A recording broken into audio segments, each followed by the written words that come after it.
আসসালামু আলাইকুম এভরিওয়ান, আশা করি আপনারা সকলে ভালো আছেন। আপনাদের দোয়ায় আমি অনেকটা ভালো আছি।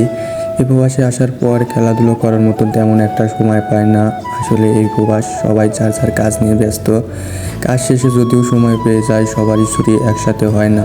একটা সময় 11 জন বন্ধু মিলে একটা বল কিনতাম, আর এখন 11টা বল একাই কেনা যায়। কিন্তু 11 জন বন্ধুকে আর এক করা যায় না। যেহেতু আজ আমাদের সবারই ছুটি একসাথে হয়েছে, তাই সবাই খেলার জন্য মনটা খুবই ছটফট করছে।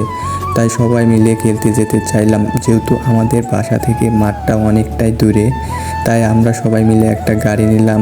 গাড়িতে অনেক টাইম বসে থাকার পর আমরা সবাই মাঠের সামনে এসে পড়লাম। গাড়ি ভাড়া দিয়ে আমরা সবাই মাঠের দিকে যেতে লাগলাম। আমাদের সবাইকে দেখে বুঝতেই পারছেন আমরা সবাই খেলার জন্য কত এক্সাইটেড। অবশেষে আমরা সবাই মাঠে এসে পড়লাম। যেহেতু আমাদের মাঠে আসতে একটু বেশি দেরি হয়েছে, তাই এক গ্রুপ খেলা শুরু করে দিয়েছে।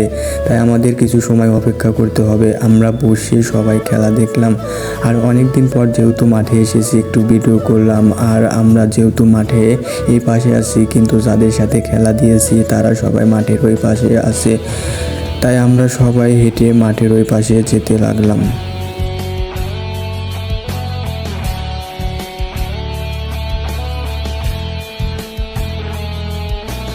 সবাই কথা বলতে বলতে আমরা সবাই মাঠের এই পাশে চলে আসলাম। আর সবাই বলছিল আগে অনেক ভালো খেলতাম, পরিবারের দায়িত্বর কাছে হার মেনে গেছে, আর তেমন একটা খেলাধুলো করার মতন সময় হয় না। আজকে সবাই তার ছোটোবেলার বন্ধুকে খুব মিস করছে। আমিও আমার ছোটোবেলার বন্ধুদেরকে খুবই মিস করছি। তবে যে যেখানে থাকুক সবাই ভালো থাকুক।